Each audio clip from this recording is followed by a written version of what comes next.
Prince Charles is facing fresh controversy with reports he accepted millions of dollars in cash by the former Prime Minister of Qatar back in 2015. The Prince of Wales is said to have received over $4.5 million in 3 separate payments, including money stuffed into carrier bags from a luxury food store. The cash was deposited into the accounts of the Prince Charles Charitable Fund. No suggestion the payments were illegal, but it does raise questions as to whether there were any favours expected in return. Joining us now, Sunrise Royal editor Rob Johnson. Rob, good morning to you. Not the best of publicity for the Prince of Wales, but what's really going on here? Well, I think the optics on this look terrible. The fact is, when why are they paying this money into these accounts in cash, in suitcases full of cash? It just doesn't add up in this day and age why a proper transferable, transparent money exchange can't be made. And that's what I think people will be asking, because no matter whether or not the money, and they say, of course, it isn't illegal, that's what's going on here, it has been transferred to the charities, but whatever way you look at it, it looks bad, because there doesn't seem to be any reason for it being transferred in this way. You and I can't just, walk into another country with $1 million in a suitcase, because we'd be accused of money laundering. I know, it's just bizarre, isn't it? So the Prince's charity foundation is already being investigated over links to the Saudis, is it?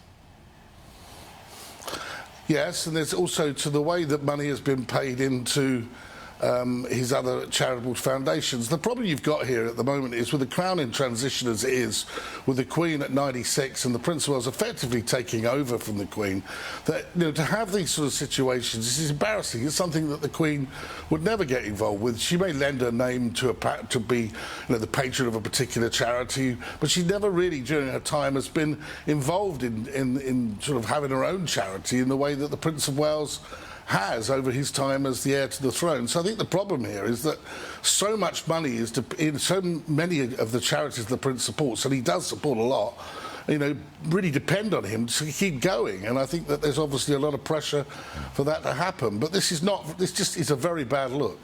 Rob, we were just looking at some vision there of Prince Charles in Rwanda representing the Queen at that Commonwealth meeting there. How did that go? What was the reception for him? Well, I think he did very well there. I think actually, as a person that's supported the Commonwealth over the last half a century, he's been a leader in that field. And actually, it was a bit of a coming of age for him, really. I know it's a bit late at 73, but he was there playing that role as the statesman for the first time, really. Properly without the Queen at his side, and so I thought it was positive. I spoke to him on his plane on the way back that I was travelling with, and he seemed very relaxed and good about the role. So I think that he did have some issues he had to deal with his own Prime Minister, but with all the other leaders, I think he got on quite well and spoke very well about sustainability and big issues like climate change. So he's also met with the British Prime Minister Boris Johnson, because he's against one of his key policies, is he? The refugee resettlement policy.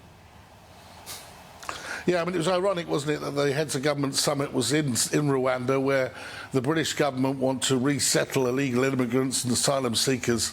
If they're found to be illegal, there'll be a deal has been done that they'll go to Kigali and be looked after there. So this was highly, obviously the Prince of Wales has privately expressed his opinion that this is appalling, although the Clarence House have tried to sort of deny that, and it was reported in the Times. But obviously the two men had to meet in Rwanda and have a conversation, so I'm sure that, even though they'll say that nothing was discussed, and later the Prime Minister would refuse to say what was discussed, I can't imagine that the elephant in the room wasn't on the agenda in some way. I mean, they're told it wasn't, but it would seem a bit ridiculous if the one thing that they were talking about and the place they were in and they disagreed about it wasn't discussed.